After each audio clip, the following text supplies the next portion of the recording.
inspiration, motivation, and action is not a linear sequence. We don't need to wait for an inspiration to motivate us into taking the actions.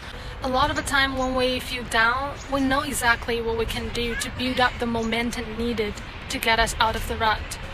We know that a walk in the park, some exercise, and meeting up with our friends would definitely make us feel better, but we just don't feel inspired and motivated enough to do that.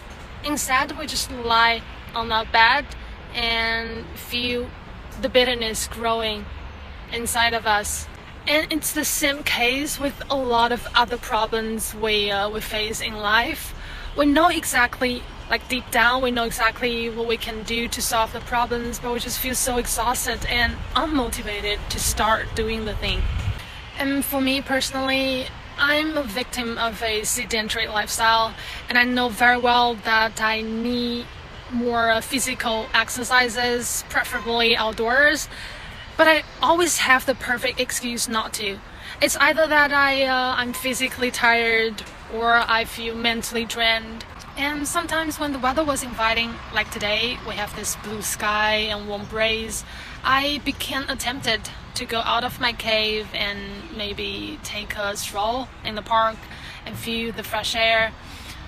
But then I started to ask myself, what's the point anyways? It might be boring because there's just nothing much to see in the city.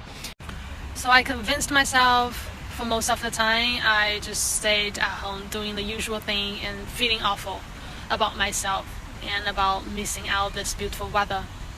And one day, the weather wasn't nice, so to speak, but I just felt a strong urge to go to the seaside. So I told myself it might be boring and it might be cold, but what's the harm in doing that? So I just went and I enjoyed myself. Actually, inspiration, motivation, and action is not a linear sequence. We don't need to wait for an inspiration to motivate us into taking the actions.